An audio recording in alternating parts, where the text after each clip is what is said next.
think we should start, probably. So, welcome everybody, and thanks a lot for turning up on a Sunday morning for the first session. It's always a surprise to see that somebody's still willing to hear you at that hour.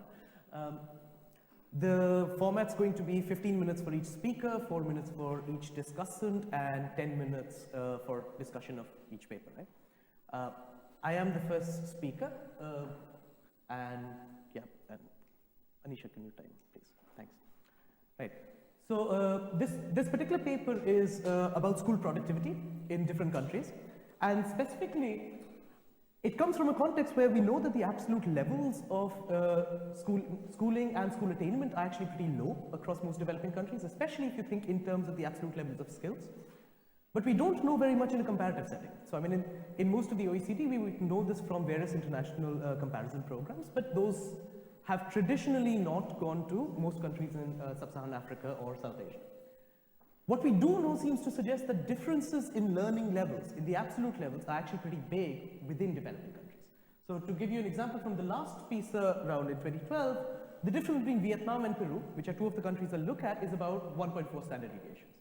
And to put this in context, the difference between the US and Finland, which is the highest scoring Scandinavian country, is about 0.4 of a standard deviation, right? So this is on the same test administered comparably across countries. So we seem to know that there's a massive difference. What I'm going to look at is three main questions. One is, when do these learning gaps emerge? So specifically, at what age, right? So PISA goes and tests kids at 15, but we know that it could have emerged a lot earlier. And specifically, so what point does it emerge and how does it evolve over the educational and age trajectory of children? And what are the reasons that there is divergence in test scores or in learning levels across these different countries? Specifically, what I would like to say something about is whether we can conclude anything about the relative effectiveness of entire schooling systems, right? And I'll explain in a bit exactly what I mean by that. And if you think of it in that sense, knowing the levels differences at 15 doesn't answer any of these. Yeah? So that's what I'm going to focus on. And I think this is a particularly important area to focus on.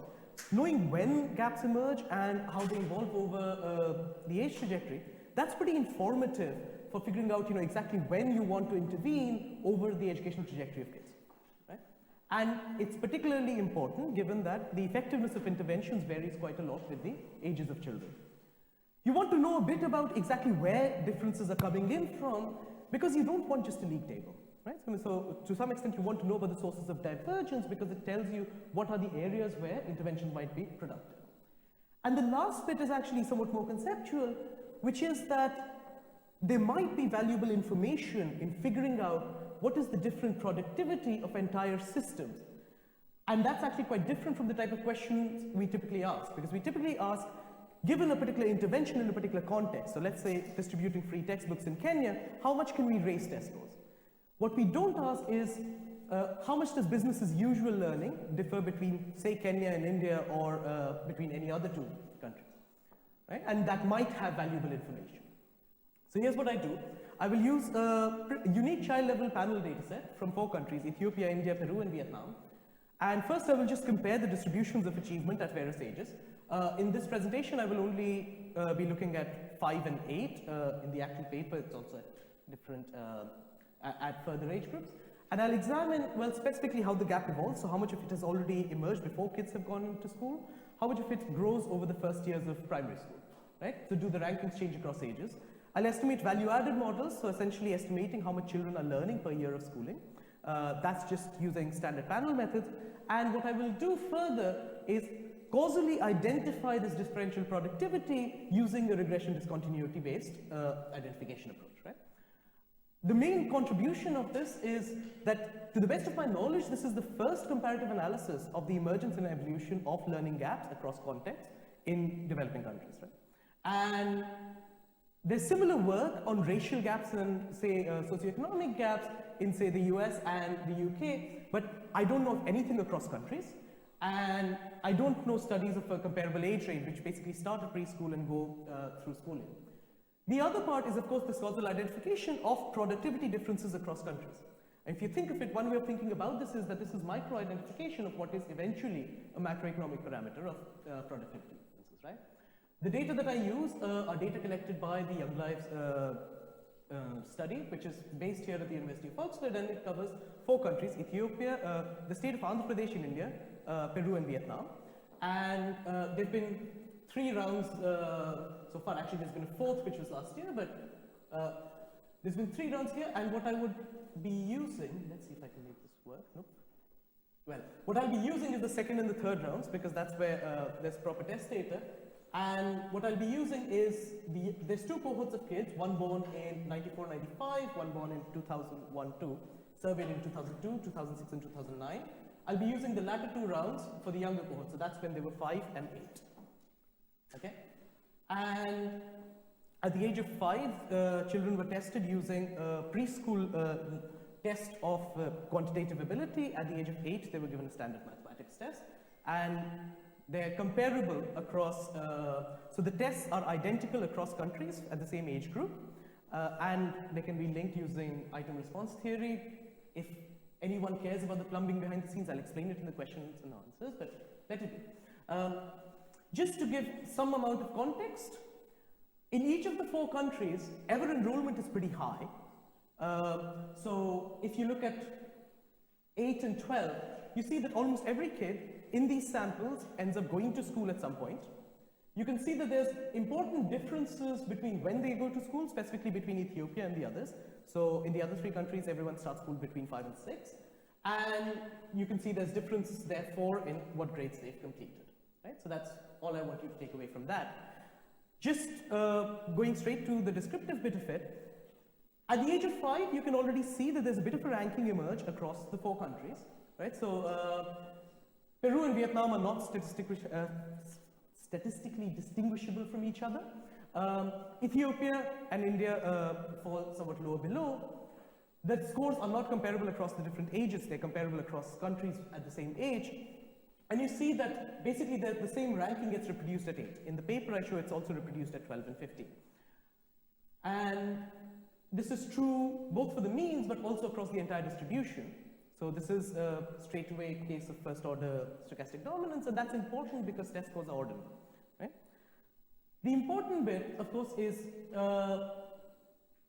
the fact that because we can't compare the absolute magnitude across 5 and 8, one version could be that maybe these gaps are already there through early childhood at 5, and what you're seeing after that is persistence, right? So the rankings aren't changed, but are the gaps growing? And a simple way of looking at it is to look at it non-parametrically. So that's the scores at 5, that's scores at 8. And what you can see is that conditional on having achieved basically 500, which is the mean, which is by construction the mean in the pooled sample, a kid in Ethiopia was about a full standard deviation below a kid in Vietnam at the age of 8. Having scored exactly the same amount at 5, right? And you can see that the ranking in the trends is exactly the same as the ranking in levels. So those who started off, so the country sample who started off at a higher initial level also have the higher initial trends, right? And between 12 and 15, you get a somewhat similar picture. Now, knowing the differences in trends is pretty informative because this is the kind of information we've not had before, but it's not adequate. And specifically, even trend differences say nothing about exactly where this gap might be coming in from, right? So they do not, in particular, imply differential effectiveness. One is, of course, that endowments differ, right? So parental education, household wealth, all sorts of things. But to some extent, we want to know about differential effectiveness, and we want to know about those bits of the environmental sources of learning that policy might actually be able to shift. And what I do is actually very straightforward. I run what are these models called value-added models, and the basic idea is that you regress later achievement on prior achievement and a bunch of controls, right? I mean, you can derive it quite rigorously from a cumulative effects structural model. There's a vast literature around it. A lot of it finds stuff is fine. But that's essentially what's happening here. It's a panel-based decomposition, right? And I run it in somewhat successive steps. First, just with a vector of country dummies. Then you add prior test score, at which point it becomes the linear analog of the picture I've already shown you. And then add some very standard sets of controls. So, sex of the child, birth order, wealth, caregivers, education, etc. In the last step, I add in time use. And I intend for that to essentially be a source of variation to soak up, say, differential effort, right? Now, time use is a particularly tricky variable, or tricky vector of variables because it's an allocation choice. So I will show you everything with and without. In a sense, you should think of this as a bounds analysis, which is that how much is the most that we can explain using these. And the important part is that not very much, right? So if you just look at the difference in means, which is the first column, Ethiopia is of course the omitted category. Kids in Vietnam are about 1.4 standard deviation ahead, India and Peru somewhere in between. And even when you put in the most extensive specifications, it's only really between Ethiopia and India that you are able to close most of the gap. Putting in all of this, putting in everything that we do have access to, including what they knew at 5, something like 0.9 of a standard deviation of test score difference is remaining between Vietnam and Ethiopia, about half a standard deviation between Peru and Vietnam, right? Now, there's good reasons to not like that specification very much, and in particular, the fact that it implicitly assumes exactly the same productivity of inputs across countries, right?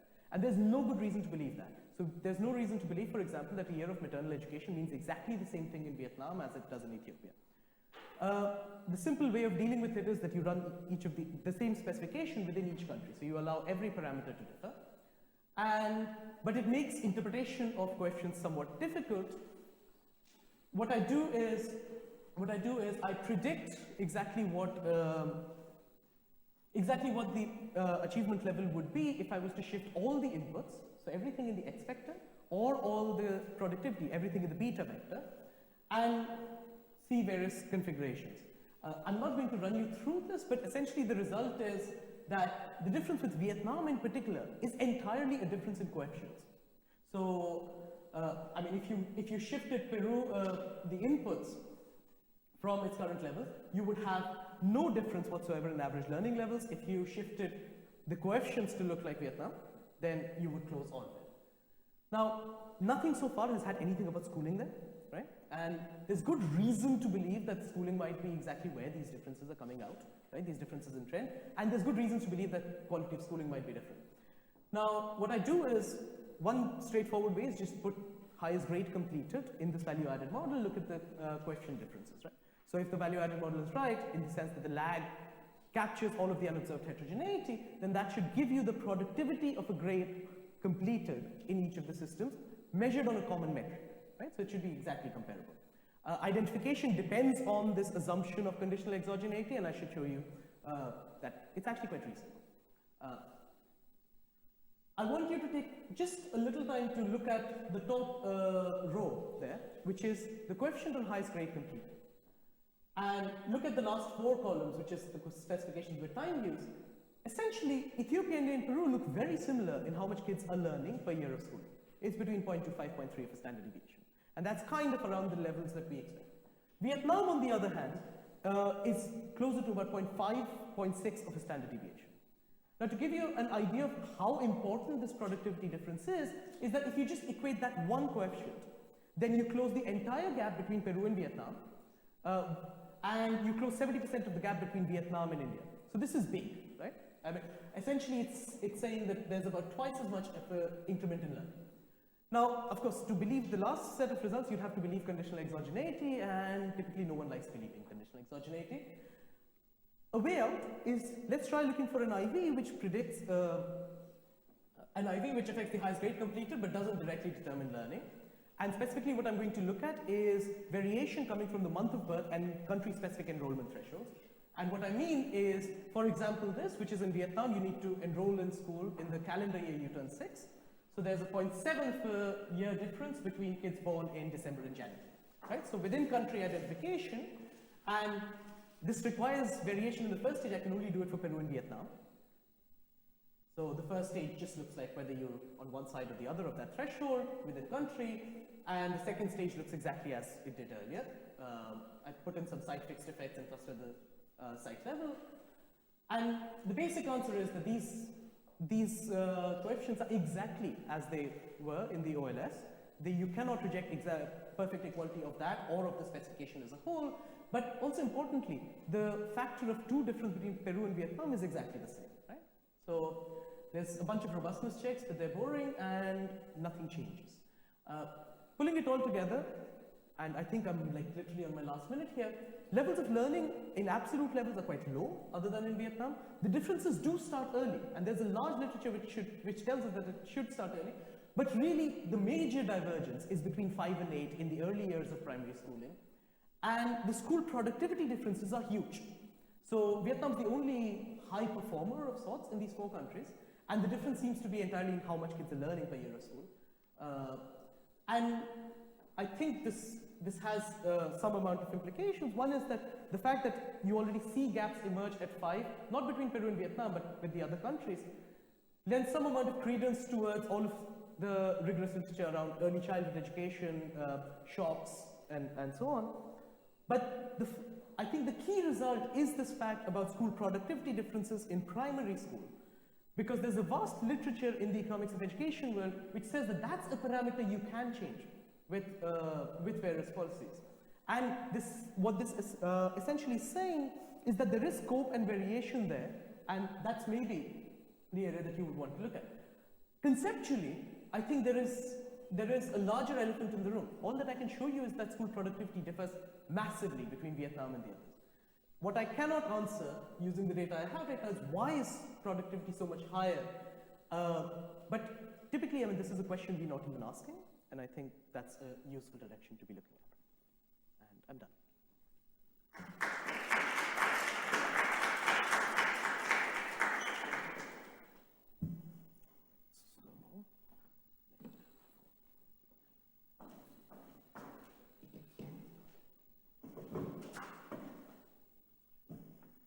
Sorry, I'll just use this mic. This is fine? Okay, thanks very much, Abhijeet.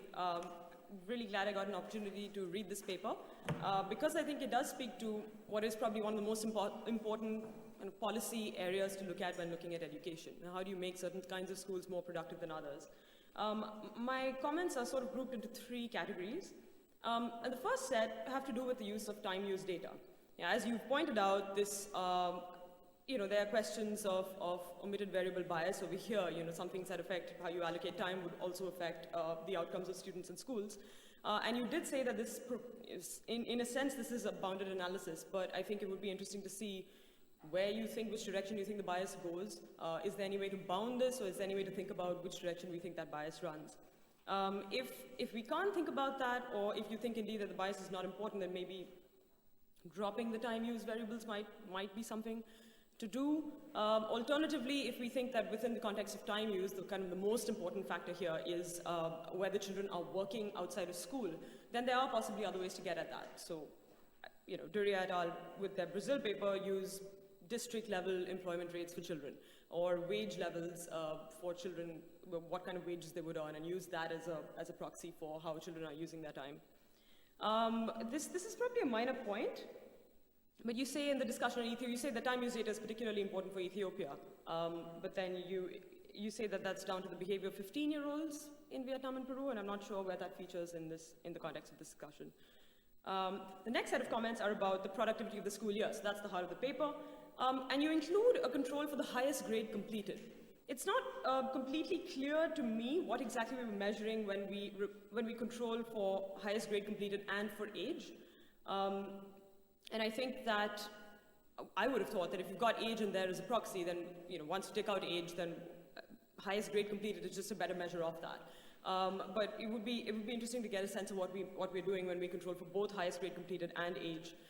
Since these are young kids, maybe 3 years across just 3 years, then maybe you could put in dummies as well. I have no sense of the time here. Maybe just the last comment that I want to make is.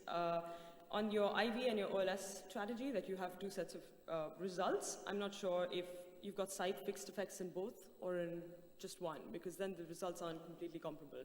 And I think it would be clearer if you were able to show that. I think I'm out of time, so thanks. I'll just step forward and open to the floor. I think maybe I'll take questions now, and I'll respond to those afterwards, if there are questions, or otherwise I'll get back to some of the things Anisha's raised. Right, so So no questions. So I can get back to the stuff Anisha raised because I'm not going to give up my time. On the time use data, eventually the results don't depend on it because eventually the identification comes entirely off the regression discontinuity. The reason it's there is that you get this notion of, well, maybe the Vietnamese kids are just spending a lot more time doing homework after school, a lot more time doing extra classes after school and so on. And controlling for that, so even dealing away with the endogeneity issues, essentially bounds that's not really, it's not on the extensive margin that these differences are coming about, right? But eventually, because everything's being identified off the discontinuity, that's not where differences come in. It's very hard to actually sign the bias that might come in from time use because it's essentially a vector. And different elements of the vector have different signs of bias. So you might think that that the hours that you spend studying have a particular positive bias attached to it, but then you have a constraint of 24 hours, so that shifts other elements, right?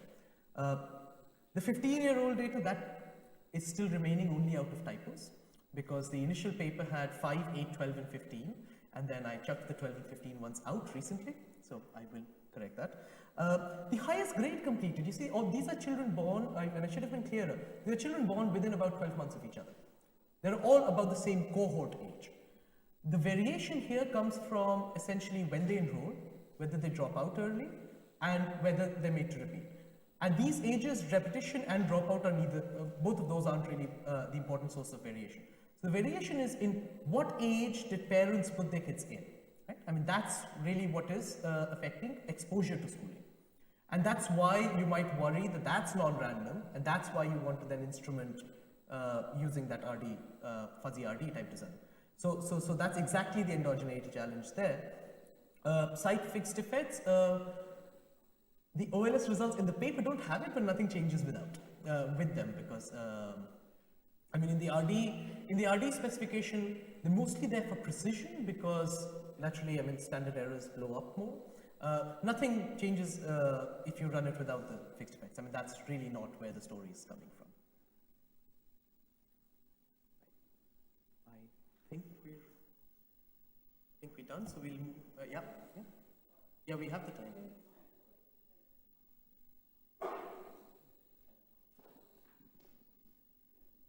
Thanks. Sorry, since there's time for another question. I was wondering to what extent, I mean, this is informed a little bit by policy in India, and since you do have data on this, to what extent do you think policies regarding grade repetition are affecting outcomes with schools? So I'm thinking, in some countries there's a policy against allowing children to repeat grades, and in some cases you won't get passed until you get better.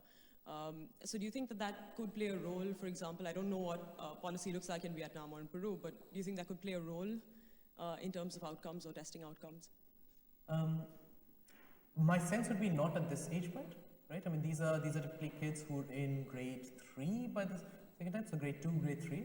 There's very little grade repetition even earlier, so before India transition, even then, the grade repetition at that point wasn't very high. It's typically in the later years in primary and specifically in like middle school and so on that you see that bite. So I mean, here I think the variation is very much coming from when children join school. And some of that variation you might worry about, and that's why.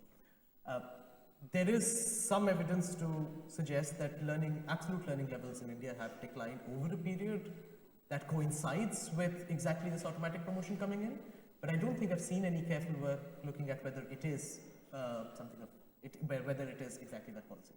Right? Thanks very much.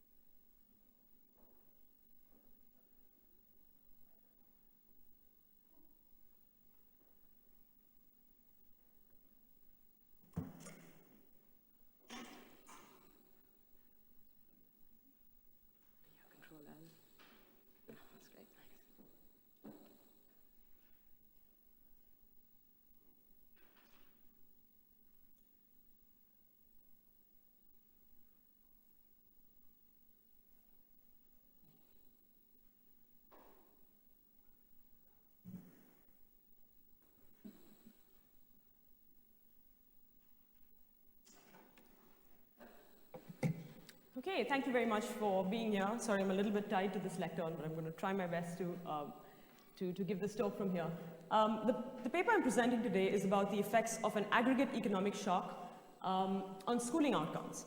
And why I think this is interesting is for two reasons. One is that we have a very large number of aggregate shocks that take place, and that are relatively underanalyzed compared to, I think, idiosyncratic shocks, and for obvious reasons, which I will get to. And the other is that the impact of aggregate economic shocks on schooling outcomes is actually theoretically ambiguous. On the one hand, obviously the decision to go to school depends on direct and indirect costs of schooling, and the most important indirect cost of schooling is the wage opportunity or the wages foregone by staying in school rather than working. And one impact of an aggregate economic shock, or if we think of it in terms of a recession, for example, is that opportunities for work outside collapse. Right? So you don't have jobs. On the other hand, you might choose to then stay in school.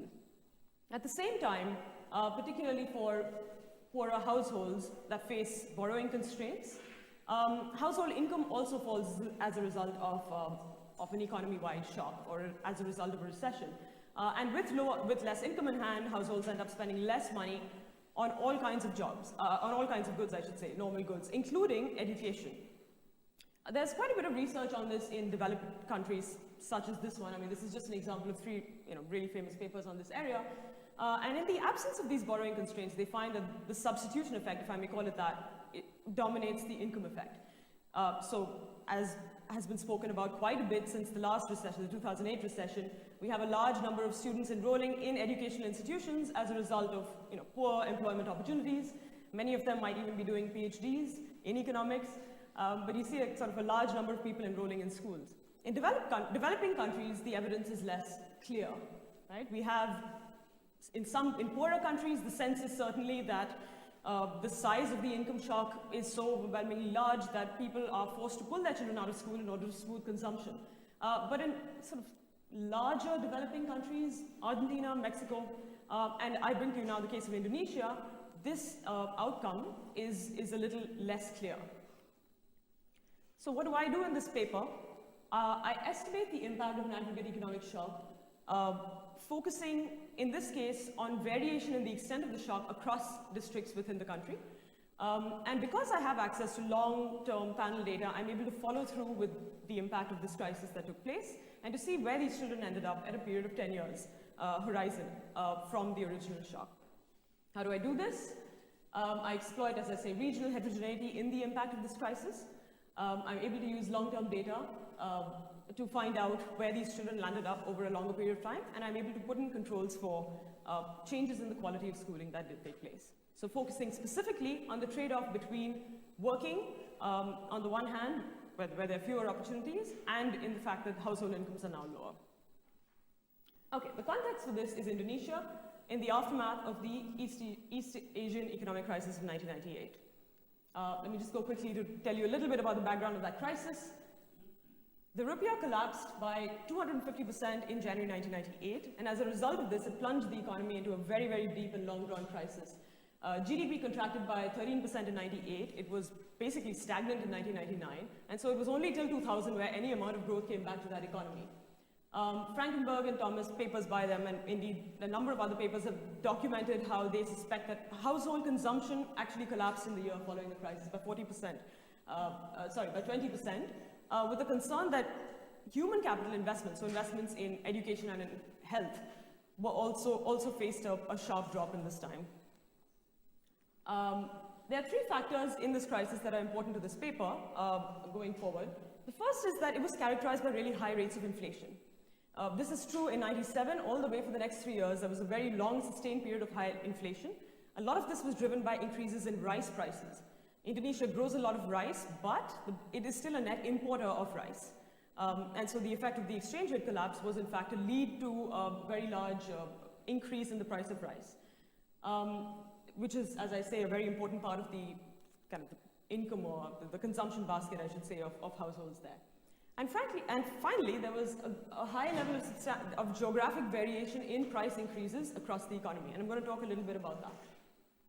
So just very quickly, we can see that there's a kind of takeoff in prices in CPI for a 3-year period from 91 all the way to 2000 until it kind of flattens out a little bit after that.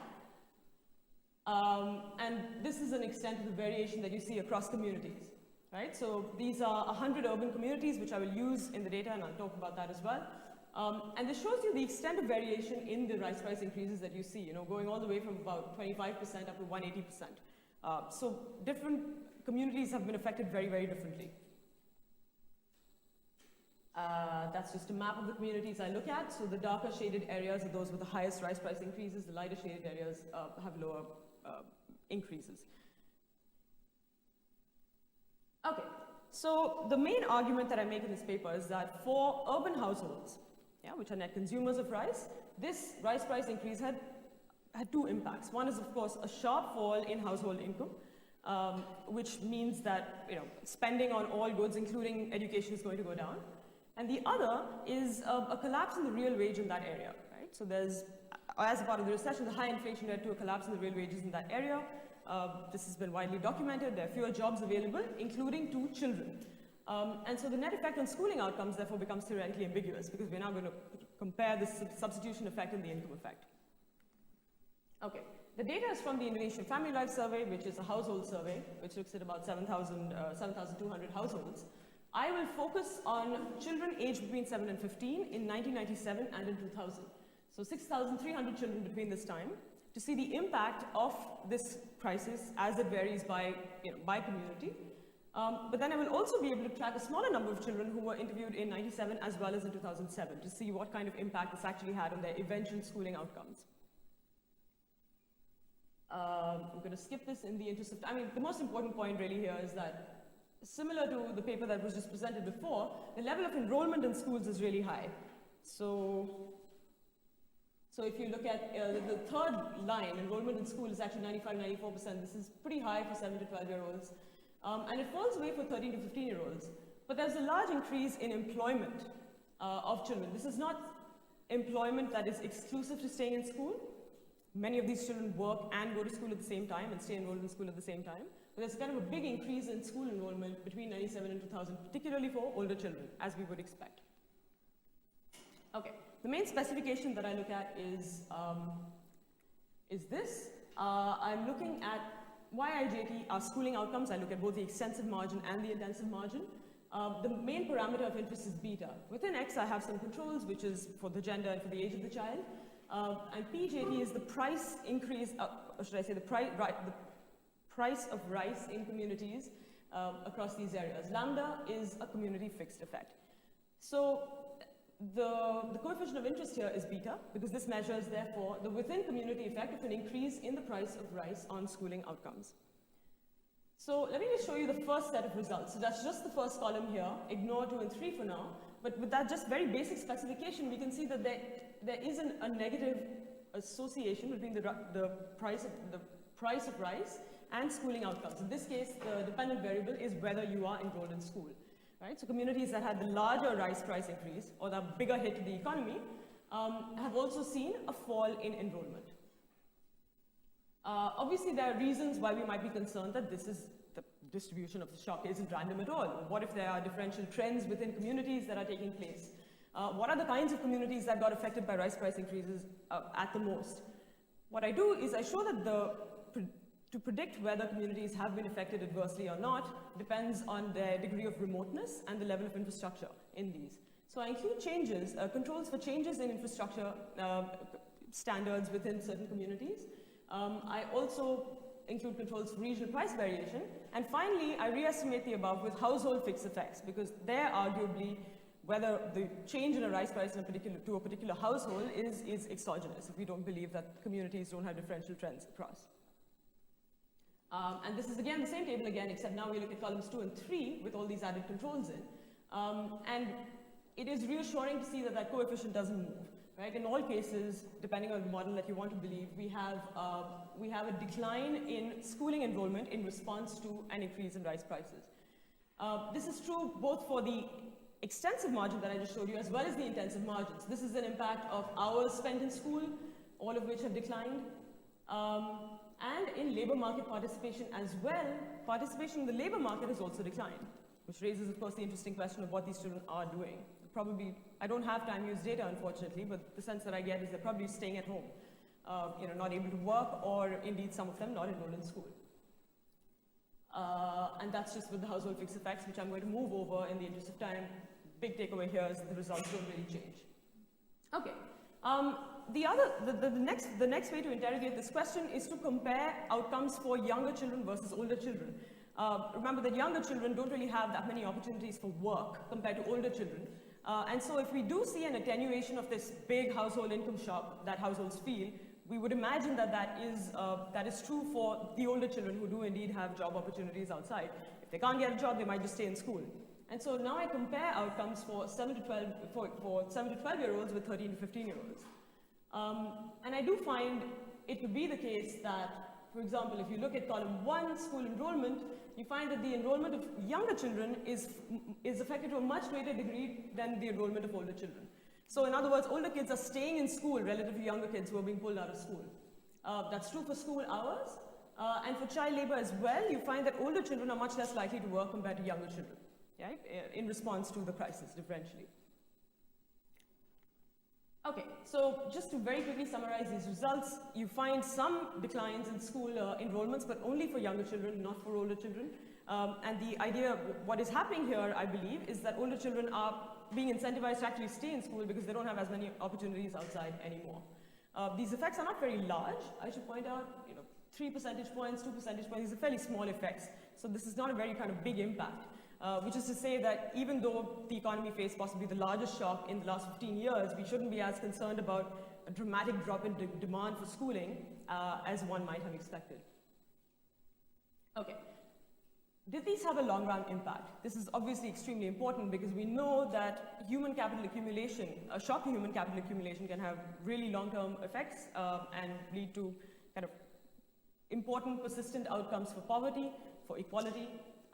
And so we want to be able to see what happens to children who we're able to track in 1997 all the way up to 2007.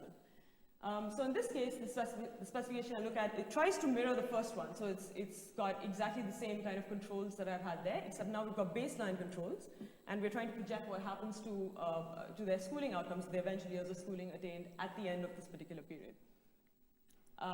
Beta 1, sorry, here is, no, it should be just beta, is an estimate of the long-term impact of the economic crisis now on schooling achievement as measured in 2007. And we find actually that there doesn't seem to be a negative impact at all. Now, all of the coefficients against rights were actually positive. 3 of them measured very imprecisely, but even if we just buy the years of schooling outcome, far from finding that children are suffering adverse long-term schooling attainment outcomes, they're probably doing even better than they used to earlier. Or at any rate, it's bounded by not having too much of an impact on their eventual outcomes. Again, this effect is small, but like I said, it's more remarkable for the fact that it's not negative, I believe, than otherwise. Results in robust correction for attrition as well. So fears of kind of, I think the big picture that I take away from this is that the idea that in poor countries you're going to have this massive crash in demand for schooling in response to an income shock, I think is unfounded. What is potentially more important is what happens to quality of schooling, right? Because in these kind of contexts, one can imagine that governments will be willing to spend a lot less money on schooling or maintain standards and pay teachers, keep the schools running and so on. So I believe the focus on quality of schooling again, to mirror a discussion that we already had in with the previous presenter, is potentially much more important than worrying about the demand side. Finally, creating employment opportunities for the kids who do graduate from school during a crisis appears to be a much bigger concern. Because again, it is the impact of where you find alternate jobs that appears to bind a lot more than worrying about what's happening to household income. Okay, thank you very much.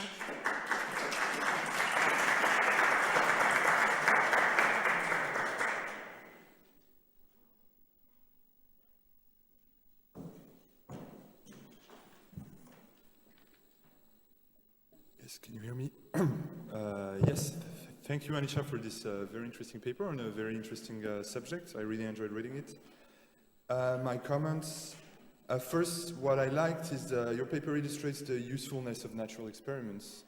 And we cannot always do controlled actual experiments. And in your case, we could estimate the income effect, an income effect on education, but the story is actually more complicated when you have a shock, because what happens is that you have also this price effect. And what I like is that when you study a natural experiment, then you can have the full picture. So that's what I liked about your paper. It reminded me of a paper that I didn't find in your bibliography by Colonial and Gédouab in Côte d'Ivoire, where they look at the families of the cocoa producers and the impact of a negative shock on cocoa price. So they look at agricultural households, and they compare agricultural households with, they compare cocoa producers with non-cocoa producers. And what you do, you look at urban households because you look at the price increase is a negative shock in your case. I was wondering whether you looked at the rural households and whether you can identify the rice producers, because then you could have kind of the opposite effect for them. I had a question about your real wage measure. You only have the price measure, so you assume that the nominal wage is not moving. I was wondering whether you can find nominal wages or evidence that it's not moving. The way I thought about your identification strategy was diff in diff, even though you don't, it's not, the way I thought about it was diff in diff. If you had a binary measure with the high inflation communities and the low inflation communities, your coefficient would be the difference between high and low inflation communities and difference over time between so the difference in high inflation communities minus the difference in low inflation communities.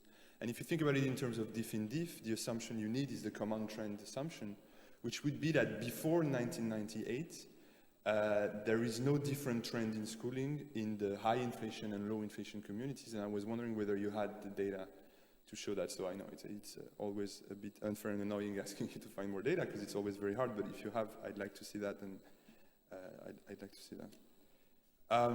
Then I had a small remark on the robustness, but it's boring and I will tell you in private. What I really, really liked was the heterogeneous effects. This is what convinced me that really the story was there. And to conclude, I was wondering whether you think that you actually solved what can be seen as a mystery, which is why the negative macro shocks have a positive impact on education, for example, in the US in the 30s, paper by Goldin, and why they have a very negative effect in Côte d'Ivoire in the 90s, and whether you think you have just solved that mystery by saying it just depends on the average schooling level, and as the schooling level increases, the average, then you're going to have negative effects, but when the schooling level is low, you're going to have negative effects. So I was wondering whether you think you just have solved the mystery. Thank you very much.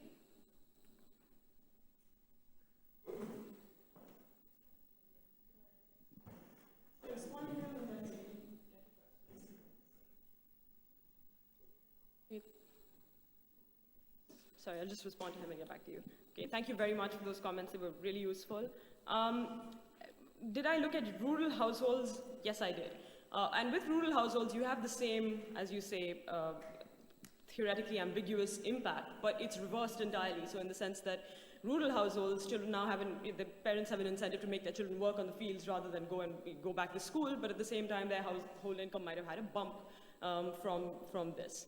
That is something I looked at, but because it was hard to incorporate into the same study as with urban households, because the results are completely reversed, I left them out of this particular study. In general, you definitely find children working much, much more in regions that have the highest rice price increase, if I remember right. And I think that there's definitely an interesting story to be told there, which I should probably get back to at some point.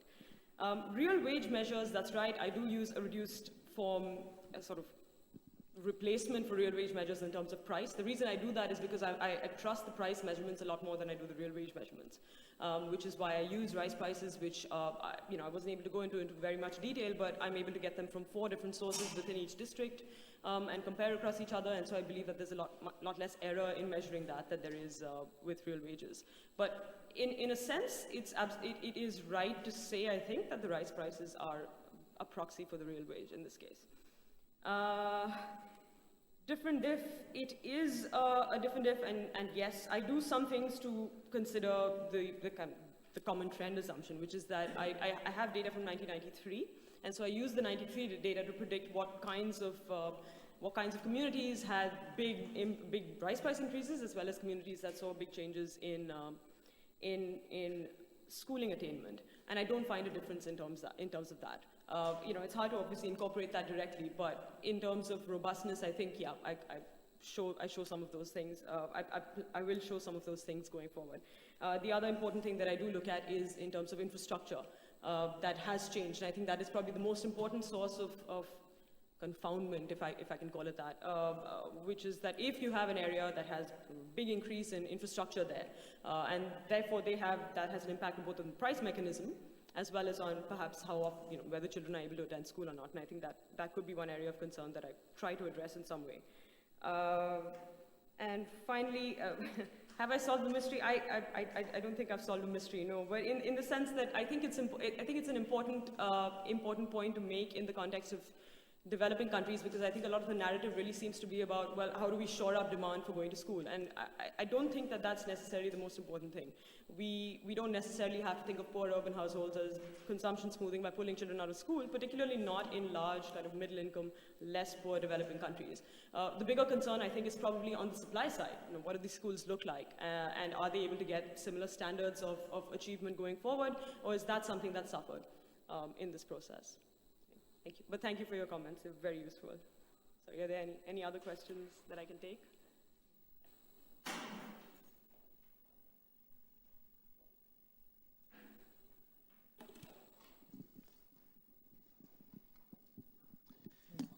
Thanks, Anisha. Thank you very much. Somebody has a mic.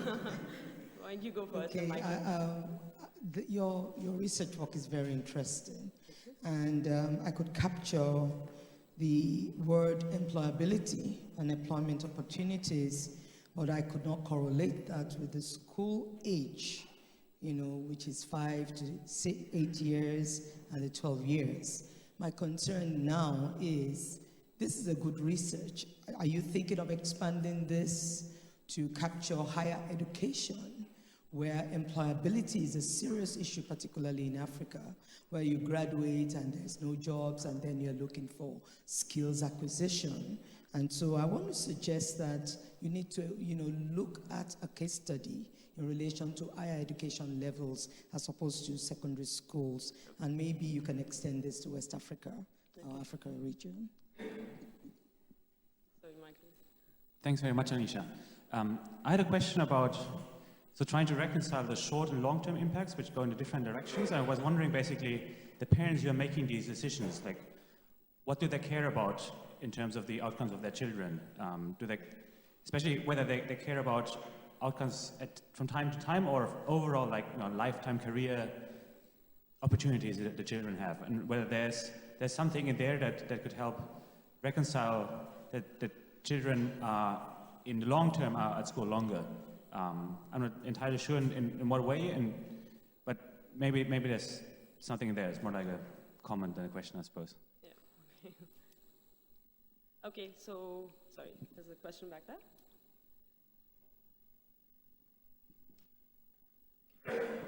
Hi, thank you very much. It's really interesting. I was wondering whether you'd considered disaggregating your results by gender. I don't really know the context of Indonesia, but I can imagine a situation in which the dynamics and the different effects, like income versus substitution effects, work in different directions for the different genders, and you actually might be finding a bigger effect but for each gender, and just the combination of them biases it towards zero. Yeah. Okay, thanks. So let me just take those questions. Why not older children in higher education? That's a great question. I mean, most of the research, I think, certainly in the US and the UK and Europe and so on, focuses on precisely this phenomenon where older people just keep enrolling in more and more degrees when they can't find a job outside. In this case, I looked at urban households because I was predominantly, so the majority of children and the kind of the schooling outcomes that we see at that point in 1998 was actually just some middle school, right? So the average level of schooling was at about, kind of 12 or 13 years old. And so I focused on that area. A lot of the literature in the aftermath of the crisis was very much about a collapse in schooling for young children rather than older children. I think I was driven a little bit by the direction of that conversation. But I think that's absolutely right. I mean, it could be very interesting results for older children as well. Michael's comment, that's a great comment, and unfortunately I don't have a very good answer for it, because in terms of how the model I've set up, it's quite simple and short term, right? I sort of look at the immediate costs and benefits of enrolling someone in school, and it's not dynamic in the sense that you're not factoring it in besides collapsing that entire question into the same short-term question. So, you know, I think it's plausible that certainly that parents could adjust in the short term in a way to ensure that their children go back to school, or could compensate at home for the fact that their children might not be going to school in ways that I'm not able to capture right now. You know, I think time use data could be very useful for that, but it's just something I don't have right now. And finally, the last point, I was actually very interested. I usually am very interested in gender effects of any kind of crisis situation. I didn't find any impacts across boys and girls in the urban context. There was a more of an effect in the rural context, in the sense that, you know, boys were much more likely to work. But I didn't find any schooling outcome changes in the urban context, which is a good thing. Thank you. I think that's fine. Thank you very much.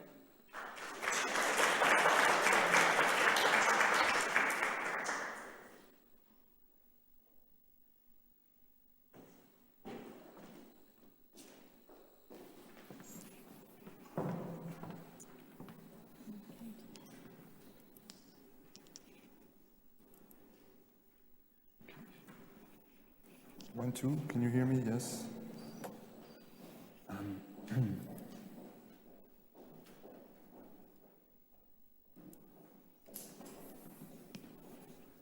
Okay, so is colonial history important for present-day development?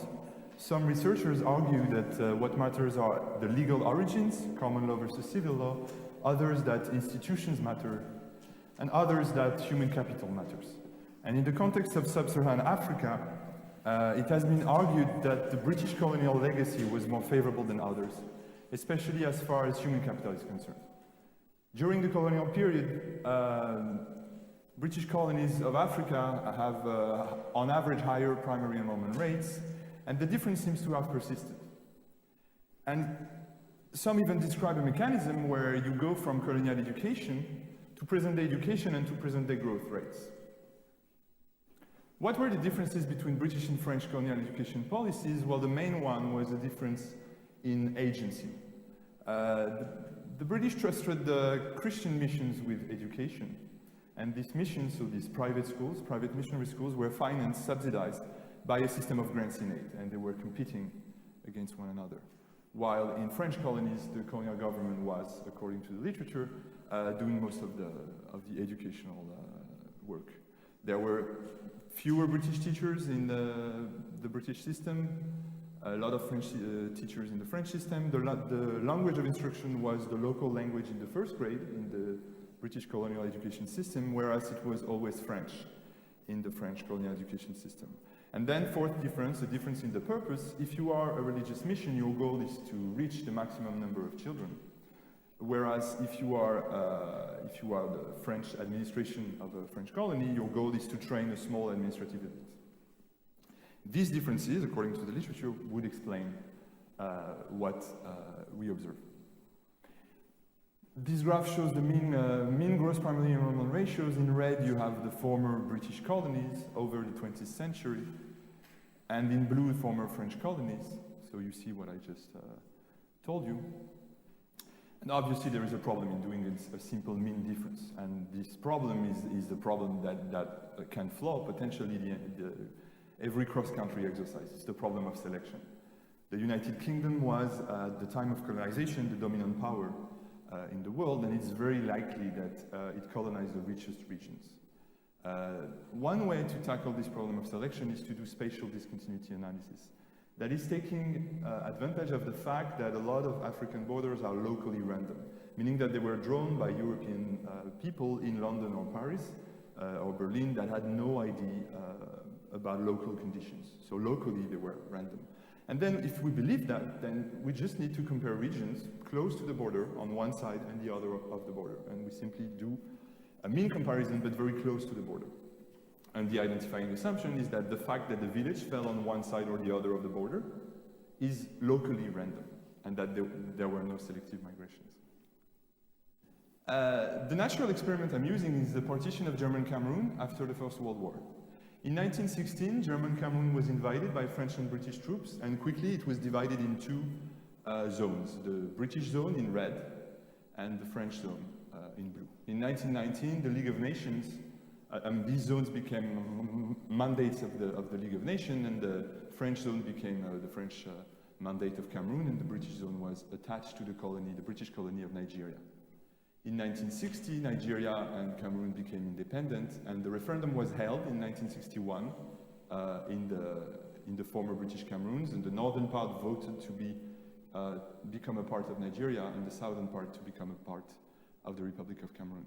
So the border I'm going to look at is there. It's an interior border of Cameroon today, which is good because it means that I can look at data sources that were produced by only one source, so I don't have to merge data sets by different sources where the questions might be different. Was the border locally random? This is crucial for my identification. Yes, it was, if we believe Alfred Milner, who was representing the UK at the Paris Peace Conference, and who wrote, the boundaries between the different spheres of occupation are haphazard and, as a permanent arrangement, would be quite intolerable. They cut across tribal and administrative divisions, take no account of economic conditions, and are in every way objectionable. We can check that by looking at whether the border cut across ethnic groups. Yes, it did for the southern part. For the northern part here, it's not that clear. So to be sure, I will drop the northern part of the border from the analysis and focus on the southern part. Do we have a discontinuity at the border in geographical variables, elevation, temperature, monthly precipitations? I find that no, we don't have any discontinuity. So the border was indeed locally random with respect to these geographic variables. My econometric specification is the following. Yj is my outcome of interest at the village level. BR is a dummy variable taking value 1 if the region was colonized by the British rather than the French. I control for a polynomial in latitude and longitude and for a vector of border segment dummies. This equation is estimated on bands across the border of different width, from a very thin band of 10 kilometers, 5 kilometers on each side, and then I increase the bandwidth, 25, 50, etc. The crucial thing is that, and then also the order of the polynomial is increased as the bandwidth is increased to control for the smooth determinants of geographic location. The crucial thing is that convincing results are those that are robust to a variety of specifications. So in the paper, I have very ugly tables where I show a lot of specifications. Here I'm going to show you one specification, which is going to be a 10-kilometer bandwidth, very thin, and I control for a polynomial of order 2. But it works if I don't control for a polynomial of order 2. There might be heterogeneous effects along the border as education moved both missionary and government education from the coast inwards. What I'm going to show you is mainly results for this border segment. My data is Cameroonian census data, mainly the 1976 census. The beauty of education variables is that they allow me to go back in time, because people rarely go back to school in adulthood. So when I observe someone in 1976, when I observe the education level of someone in 1976, it gives me information about the schooling system when this individual was of schooling age. The problem when I do that is that I have a problem of selection by mortality. What if mortality was different on both sides of the border? And I spend quite a lot of time trying to convince the reader that my results are not driven by this. Well, I have to geolocate the villages. This was a painful effort, but it allows me to do this exercise. And I also have school survey data from 2004-2005 and the data set of all Cameroonian primary schools in 2003 that I also use. I'm going to skip these slides for the sake of time. So these are my results. How to read this graph. On the y-axis, you have the estimated discontinuity. When it is positive, it favors the British side, or the English-speaking side, if we're talking about post-independence. When it's negative, it favors the French-speaking side. What you see, so this is male school attendance. So whether someone went to school or whether he, because I'm looking at men, did not go to school at all. And you see that before, and these are the birth decade, because I look at the effects for each birth decade, 10-year birth. So 10-year cohorts. You see that before partition, you have no discontinuity. And for cohorts born in the 1910s and the 1920s, you have a positive discontinuity, significant and quite high, 10 percentage points, when you think that the average school attendance rate is around 20 or 30, so quite high. But then the effect quickly fades away and disappears in the late colonial period and beginning of colonization. So these cohorts were schooled in the 1920s and the 1930s, in the interwar period. I find something similar when I look at male primary school completion, but here I even find that the effect seems to invert in the late colonial period and early independence period. When I look at secondary school completion, the border discontinuity is always at the advantage of the English-speaking side. When I look at more recent cohorts, because I want to ask the question of persistence, even though the fact that the border discontinuity is changing over time might mean that persistence, even if it exists, might be a bit complicated. When I look at cohorts born in the 70s, I find no discontinuity in school attendance or primary school completion. But I find a discontinuity that's quite high in secondary school completion for both males and females. The problem is that this need not translate into a difference in human capital accumulated because of the difference in repetition rates. So this is something we know about the African education systems, is that the repetition rate is more prevalent on the French side. I show that in the French system, in the French-speaking system, I show that using school survey data, and so completing the secondary cycle, it takes actually more years in the French-speaking system. So I don't know what, it need not translate into differences in the human capital accumulated. However, I have a variable in 2005, which is the religion, and I find very big effects on religion, 20 percentage point, and very persistent. This is for recent cohorts. I do some robustness checks. Let me skip that, because I want to focus on the mechanisms. What I identify is the fact of falling on one side or the other of the board, and I argue that this is quasi-random. But it could be that the sheer fact of being attached to a richer or poorer colony might have an impact through the fact of being attached to a different market, of having access to a different market, or through redistribution from the center to the periphery through public goods.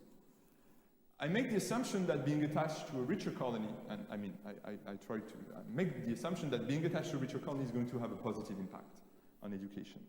And then I show that actually the partition favored the French side as far as access to markets are concerned, because the French side got the railway and the port of Douala. And also that Cameroon, the British Cameroons were a neglected part of Nigeria. So I argue that this is unlikely that these mechanisms explain the discontinuity that I'm able to estimate.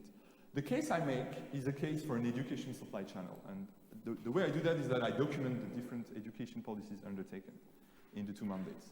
The key difference is that is the policy towards the hedge schools, which were very low quality mission schools between Sunday schools and formal schools. In the British Cameroon, there was a clear distinction. Some schools were Sunday schools. They could not undertake formal education. The other were formal schools, and they were inspected and subsidized on the basis of efficiency, with quite generous subsidies. In French Cameroon, the state turned a blind eye to the mission schools and said, well, they were not inspected, they were not subsidized, they could undertake any kind of education they liked. And then in both, and some private schools were subsidized, but the requirements were very stringent and the subsidies were not very generous. In both mandates, there was a small public sector, very small, actually more developed in the British Cameroons, which might be surprising in light of the literature.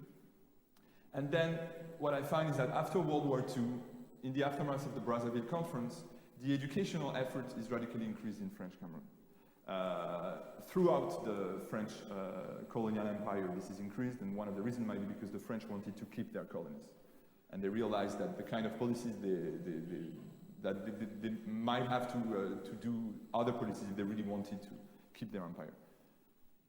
I observe an increase in private sector subsidies, big increase, and also a massive program to build public schools and hire public school teachers, and this program continued in the independence period. So I argue that a very good candidate to explain my result is this education supply story. Then I look at external validity, and For the interwar period, Colonial and Moradi find a similar story for Togo, which was also cut between the French and the British part. And for the late colonial period, as I told, the increase in education expenditure is observed throughout French West Africa. And the story about the inversion of the discontinuity in school at the border is not observed for Togo, but it is for Cote d'Ivoire and Ghana. So I think it has also some external validity. Yeah, and to conclude in 20 seconds, these are the 4 main points. The British education system during the colonial period was indeed, at least in the interwar period, more efficient at reaching a large number of schools. I argue that this is not laissez-faire versus government control, but providing the right incentives to the private sector and the missions. I argue that decompressing history is important to look at different colonial policies, and then that actually religion might be the most persisting heritage of colonial, British colonial education, rather maybe than education. Thank you very much.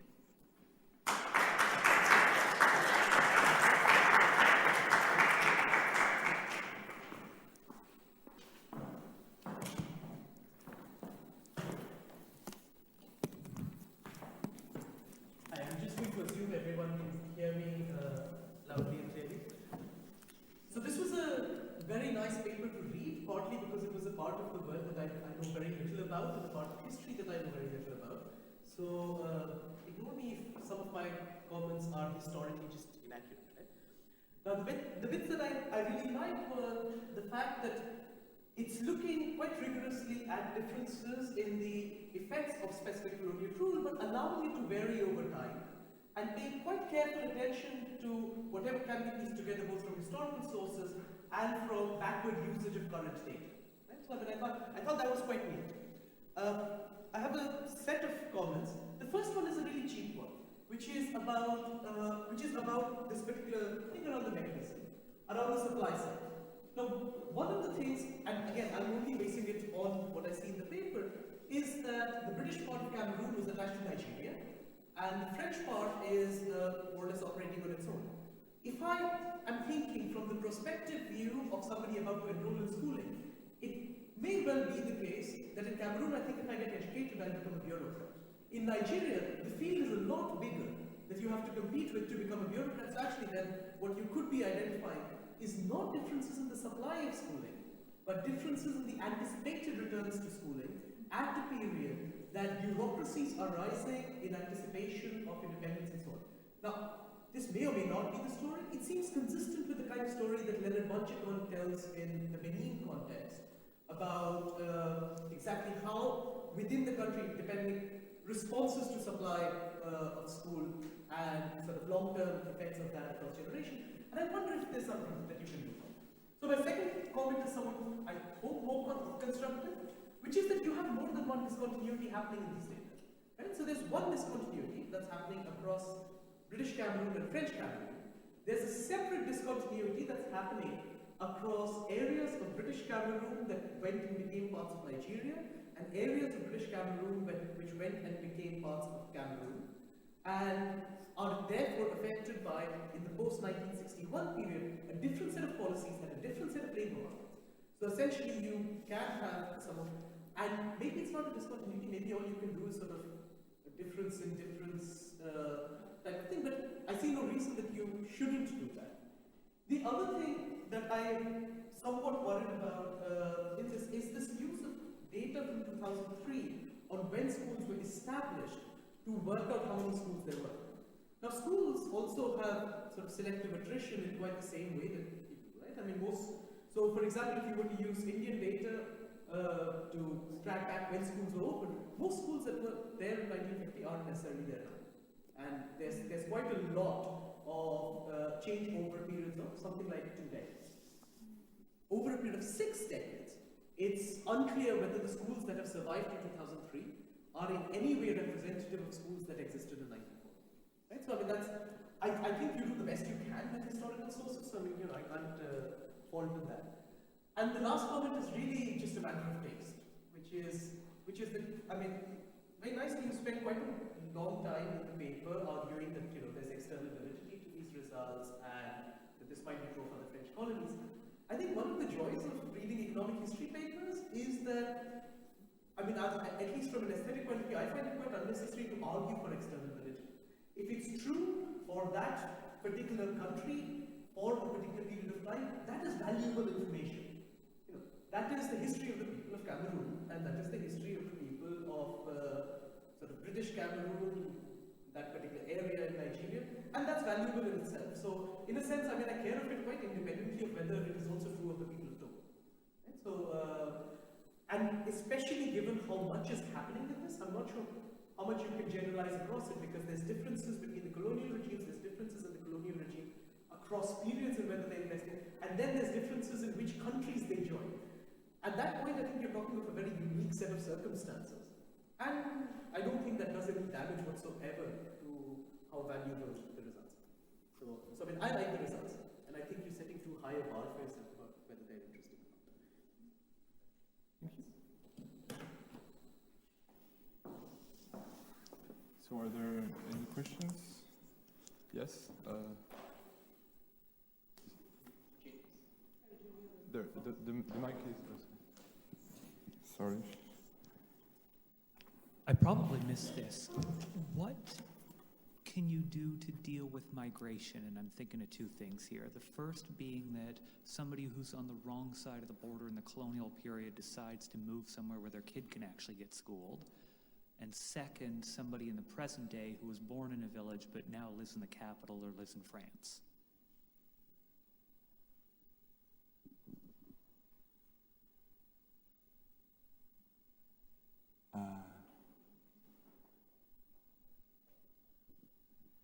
Thanks. Sorry. Thanks. That was a really interesting paper. I don't know much about this area, but did conversions play a big role, conversions to Christianity, I mean, play a role in getting children into school? And was that different, do you think, on either side of the border? I was just thinking of the Indian context. I think a lot of people end up going to school because their families kind of convert to the religion as a result of missionary activity.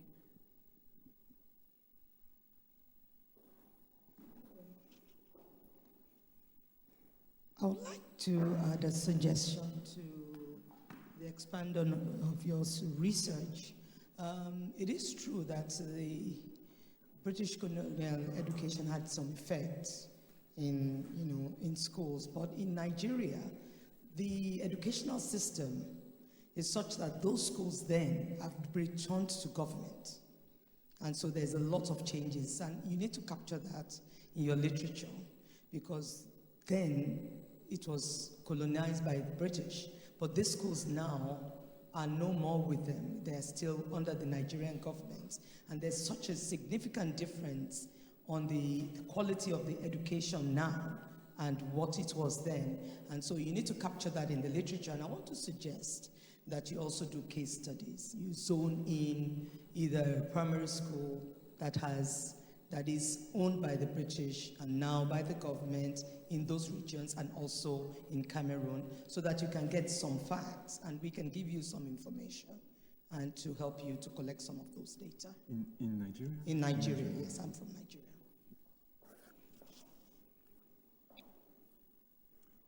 Yep.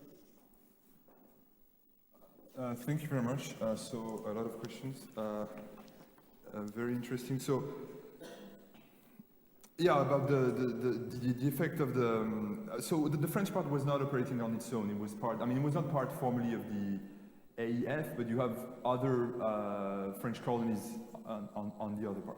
But I see, I mean, the point is a very important point, which is that the demand for the kind of returns you have for education might have played a role. And I agree that it could be the case for the post-World War II period. For the pre-World War II period, the kind of returns that you have in the bureaucracy are the bureaucracy is extremely small. But I agree that for the post-World War II period, it could be one of the mechanisms. I'm not arguing that I can show, I'm arguing that I can identify the discontinuity, and then I make the case for the education supply channel. I'm very aware that there are many other candidates, and maybe I should talk a bit more about them in the paper. About the border between Nigeria and Cameroon, yeah, it's extremely hard to, I mean, if I want to do something as, with the kind of power I have for this border, I would need a census. The history of Nigerian censuses is quite particular. So there is a lot of, and first, I don't have access to Nigerian censuses. I would have to locate the villages, which is something I was very lucky to do with the Cameroonian one, which is extremely hard to do for very understandable reasons. So I will try and look into it, but I had some sort of data limitations. For the moment, I only have the demographic and health surveys, and the power is really, it's not enough, but I'd be happy to do that. Yeah, selective attrition in the school data, yes, obviously. If you have suggestions, there's the way I did that is first look at historical sources. The data about schools in the historical sources are, it's the thing is that the French ask the head of the mission, how many students do you have? And they really inflate the number. If you believe that, you have enrollment rates of 40% in 1920s in the whole of Cameroon, which would be amazing. So they obviously inflate the numbers. So then my question was, how can I have more accurate numbers? And this was the only way, but I agree that the attrition is obviously going to be very, very high. External validity, I agree. I'm in between a historian and an economist. So as a historian, I agree. I don't care about it. I just care about the history of the place.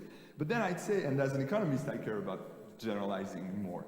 I would agree that since we're talking about an empire, we're talking about colonization, so a phenomenon where you have one power dictating policies in different parts of the world, but you have one. Some of the decisions are taken in Paris. So I argue that external validity, because of that, has some importance, because it would allow to answer a historical question, which is colonization, to what extent are the colonizers constrained by local conditions, and to what extent can they actually undertake policies that are decided in Paris? And I think it's an important question. Can you really colonize a country? Is it really possible to impose policies that are in very different contexts? And I think it's interesting. About migrations, there are two problems. The first problem is I observed people in 1976, and they moved. But I know the district of birth. So I reallocate them. But then you said, what about if they move to France? If they move to France, I don't observe them. It's not very high. The migration rates to France in 1976, I should document that more, but when I looked at that, it's not that high. It's not Senegal or Côte d'Ivoire. Migration to France from Cameroon is not that high. And then 1976, 16 years after independence, it's not going to be. But the second problem is that what if the parents moved? So I know where the child was born, so I assume that the child was educated in the same region, but what if the parents had moved? And then what I do, and this is a bit, it's not in the paper yet, and it's a bit, I'm trying to find the best way to do that, is to look at the migration rates, because I can look at whether whether there are a lot of people in 1976 that live in the French part next to the border and that were born elsewhere. And what I find are quite small migration rates, but I need to present them more. So what I find something about 3 or 5%, and then I do back of the envelope, it cannot explain the results, but I would need to present that more in a more detailed way.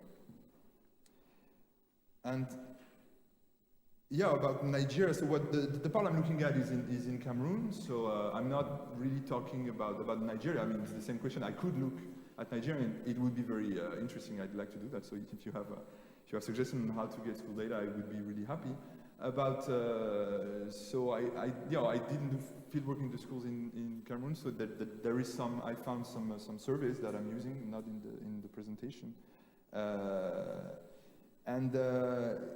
Your point was that these are not colonial schools anymore. And one of the questions is to what extent the colonial origin of the education system has an impact today. And I would argue that obviously there are many changes, and in Nigeria you can think about the huge increase in education in the 80s.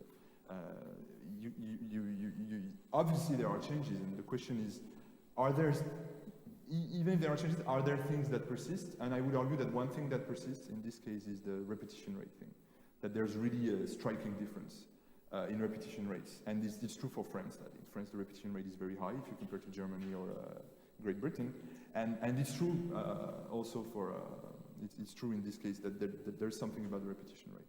But I do argue, and this is one point of the paper, that a lot of things happen after colonization, and that no country is a prisoner of its colonial past, and that's one of the point of the paper, is that actually discontinuities that were during the colonial period can be quickly erased when policies change, and obviously studying these policies is something I'd like to do, and I'd be very interested in doing.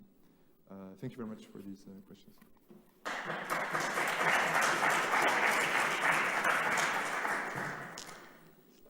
Since we only have 3 papers in this presentation, all just got to assess 40 minutes. And it's my second session. Or you just go and listen to another session, or you can sit up to the sun.